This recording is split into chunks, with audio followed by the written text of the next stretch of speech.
جی میں ہوں ندیم صدیقی، میٹرو 7 پاکستان کے ساتھ اس وقت موجود ہوں میں جناح ٹاؤن میں، اور جناح ٹاؤن میں سیوریج اور دیگر مسائل کے حوالے سے اس وقت ہمارے ساتھ موجود ہیں نوجوان میونسپل کمشنر الہی بخش بابن صاحب، اور ان سے معلوم کریں گے یقیناً کہ کن کن مسائل پہ ان کی خصوصی توجہ ہے اور کیا کیا مسائل انہوں نے اب تک حل کر لیا. ہم دیکھا ضرور ہے کہ یقیناً اسٹریٹ لائٹس اور سیوریج کے مسائل جو جنم لے رہے تھے ان میں کچھ جگہوں پہ آپ کی اسٹریٹ لائٹس جلتی ہوئی نظر تو آئی ہیں، لیکن کیا کچھ مزید کرنے جا رہے ہیں اور کیا آگے پلان ہے؟ بالکل آپ کی بات درست ہے. جناح ٹاؤن جو ہے ادھر جو ہے مسئلے مسائل درکار ہیں لوگوں، اور یہاں پہ جو ہے وہ اسٹریٹ لائٹس کے حوالے سے جو ہم لوگوں نے انیشیٹو لیا ہے بہادر آباد میں، اور جہاں جہاں جو ہے وہ اپنا لائٹس کی ایشوز ہیں، پرابلمز ہیں، وہ کوشش کر کے ہم ریزالو کرتے جا رہے ہیں.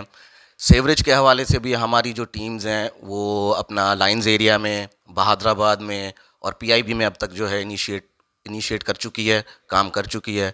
باقی بنسبت جو کمپلینز ہمیں موصول ہوتی ہیں لوگوں کی، پبلک کی، ہم انہی پہ توجہ کرتے ہیں. فی الحال جو ہے الیکشن کا ماحول ہے اور ڈیولپمنٹ کے اوپر ابھی بین لگا ہوا ہے، تو ابھی ہم جو ہیں فی الحال کوئی کام ایسا ترقیاتی نہیں کر سکتے. پر انشاءاللہ تعالیٰ کوشش یہ ہوگی کہ 8 فروری کے بعد جب الیکشن گزر جائے گا